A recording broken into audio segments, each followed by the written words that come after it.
I'm sure he'll Bobbie, recover. you ready? Yes. Oh, okay. Let's take it in 5, 4, 3, 2. Well, Cynthia, it's nice to have a chance to say hello to you again. Yes. And Denzel, nice to have a chance to meet you. And I find out you both have a little bit of a Dallas connection there. Right. Cynthia I was went in school there for a little while at SMU. Yeah. I filmed License to Kill in May of '83 in Yes. Dallas and in Plano and in the McKinney County Courthouse. Yes. So did you have a chance to get to know Dallas beyond that? Yeah, well, the nightlife. Yes. No, I had an excellent time in Dallas. My wife didn't hear that. I had an excellent time in Dallas. It was fun. Oh, my sister lives there also, Melody, in Dallas, works there. Yes. So I haven't been back to see her there. We visit other places, but it was nice being there. You both now in the series are playing doctors, and I wonder what kind of feedback you get from doctors. Cynthia, do you hear from doctors who? Oh yes, in fact, all my doctors that I know, I mean, it's my own personal doctors, all give me their thoughts on the shows.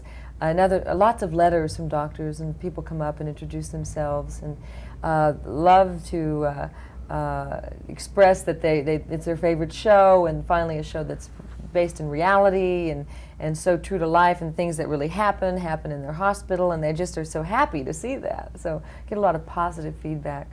Do they ever complain about anything to you? Well, sometimes they say, now about that one procedure, that wasn't quite accurate, but we really try to be terribly correct on that show, and we have technical advisors always. So we worked hard to do that, but sometimes something might creep in that's not quite accurate. What I found too, that there's so much flexibility in procedure anyway. This is true. You know, yeah. one doctor has his idea of how it should be done. It's it's like anything else. It's no set pattern. Cut and dried, so to speak. Denzel, if you could change something about your character or even about the show itself, what would you likely change? That's a good question. Well, one of the things I'm changing over the course of this new season is just trying to loosen him up a little bit. I think I've had some real ideals about what I wanted him to be, and I was very adamant about presenting a good image for black people, for all people, for young kids. And I think that the character has become almost too stiff or even sterile in a sense, because I was afraid of so many stereotypes. And I wanted to have a good, strong character. He's from Yale. He's educated, and I wanted to appeal to all of those types of people, black or whoever out there. So now I'm kind of interested in just showing the human side of the guy. He trips and falls down occasionally. He stubs his toe. He cracks jokes. He makes mistakes. And I'm looking to loosen him up a little bit. Cynthia, what about you? If you could change something about your character or the show, what would you do? I would immediately give myself a boyfriend. And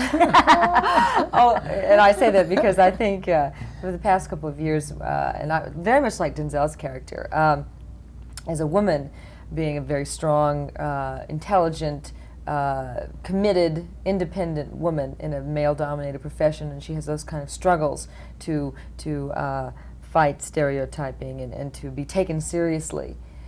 And now that I think that's pretty much established, I think there's room for vulnerability, right? That's the word. And a kind of, and I think, and also her personal life to be a little more in the show. I'm so medically oriented a lot of the time, taking charge all the time. And I think having some kind of relationship with a man would be interesting, because it would give it a lot of different other colors. This is a difficult thing about the show, is that for the writers and producers, and I give them credit, is that with 15, 16 characters, it's hard to flesh out all of those different aspects, week in and week out, or even month in and month out. It's just difficult to do. Do you find, Cynthia, that people in the medical profession come up to you and say, I once worked in a hospital like that, or, are there such hospitals? Yes, a lot of people, in fact, think that we shoot in a hospital. We shoot at a very elaborate set, but it's so realistic that people want to know what hospital it is, and it's our little set in the valley. But we get lots of letters, I know Denzel does also, about expressing that they had a similar experience or commenting on what they did and how it was handled well, the issue was handled well in the show. Like, for instance, we've done a lot on rape, and this season there'll be more done on rape. And I've gotten several letters from young women and talking about this kind of thing. And in fact, I've gotten involved in the rape treatment center in Los Angeles because of that. And so you just, lots of things segue out of the issues, and people really, and it's very topical and timely, and it's things we're all going through or thinking about. And it's a good, our show is wonderful that way because it's reality, yet it's elevated in a consciousness and in a humane way. So you have a lot of colors in it. Well, I hope you have a wonderful season, and all the St. Elsewhere fans I know will be there, and maybe some new ones. Maybe we've enticed some people who don't watch it to tune in. Oh, thank you. Good to see Thank you, you, Cynthia. And Denzel, nice to have a chance to get to meet you. My pleasure. Thank you both. Nice interview, both of you. Very nice. Okay, we're clear.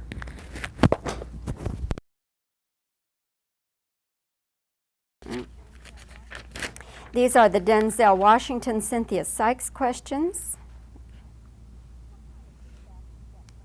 What kind of feedback do you get from doctors about this series?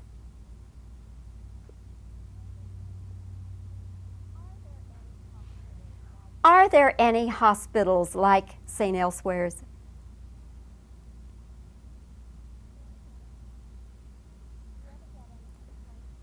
Do you ever get any complaints from doctors or medical people?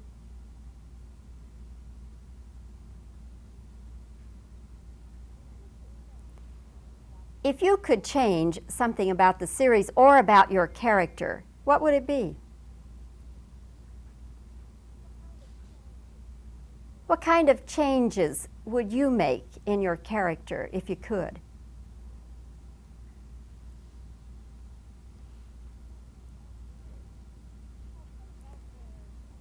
Has this series changed your personal life in any way?